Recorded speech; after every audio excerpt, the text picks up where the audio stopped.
Welcome back sa aking channel. So sa video na to, isi-share ko sa inyo kung pwede nga ba gamitin ang ChiGifts sa Lazada. Kaya naman kung interesado kayong malaman, tara na't umpisahan na natin.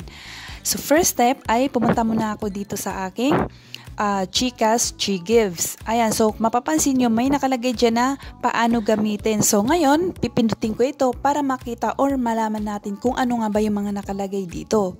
Ayan, so pagkapindot ko nga yan ay ito nga yung lumabas. Tapos pipindutin ko lang tong arrow para maipakita ko sa inyo kung ano nga ba yung mga nakalagay dito. Ayan, so pagkapindot ko nga yan ay may nakalagay dyan na paano gamitin ang ChiGifts sa online. So ngayon, susundan natin itong sinasabi niya dito kung paano nga ba gamitin ang ChiGifts sa online store. Ayan, so pipindutin ko lamang yan. Pagkatapos ay susundan lang natin yung sinasabi niya dito. Ayan, so sabi dyan, select Chikas as payment method. And then next ay ilagay lang daw natin yung ating number or mag-login sa ating mga Chikas app.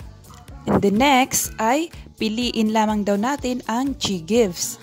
So pagka-tap nga natin ng ChiGifts ay nakalagay naman dito ay pipili naman daw tayo kung gaano natin siya katagal gustong bayaran. Ayan, select a installment plan or select an installment plan. At pagkatapos naman daw niyan ay nakalagay naman dito, pindutin lamang natin yung I agree and then pindutin naman natin itong pay with ChiGifts.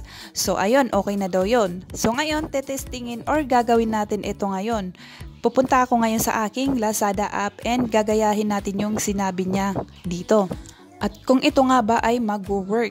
So ngayon, tara na sa aking Lazada app. So ngayon, nandito na tayo sa aking Lazada app. So ngayon, gagayahin lang natin yung sinabi ni ChiGifts or Chikas. Kung ito nga ba ay mag-work. So ngayon, pipiliin ko lamang itong drone. For example, ito yung gusto kong bilhin. Ayan, so pindutin ko lang itong buy now. So sabi nga ni ChiGifts ay piliin lamang natin yung ating Chikas as payment method. So ngayon, sinelect ko ng aking Chikas as payment method. Tapos ay itatap ko naman itong confirm selection. Ayan, so pagkapindot ko niyan ay ganito guys yung lumabas. Ayan, sabi dyan, your balance is insufficient. So kulang daw guys yung aking balance. So kulang talaga guys dahil 400 plus lang yung laman ng aking Chikas. So isa lang ang ibig sabihin nito guys. Ibig sabihin nun ay hindi nga natin pwede gamitin itong si ChiGifts sa Lazada. So yung sinasabi niya na paano gamitin si ChiGifts sa online store. So yun yung mga partner lang niya, gaya nga ng SM, Pure Gold, o di kaya naman sa mga pagkain, gaya nga ng Jollibee, McDo, o di kaya naman ay sa mga pharmacy, sa mga gas station. So yun lang yung pwede natin paggamitan ng ChiGifts. Mapa-online man yan or offline. Kaya naman, wag na kayong maniniwala sa iba na sinasabing pwede gamitin si ChiGifts sa mga Lazada. Dahil eto guys, pinakita ko na mismo sa inyo, sinundan na mismo natin yung sinasabi ni ChiGifts. Pero hindi talaga siya nag-work. Okay?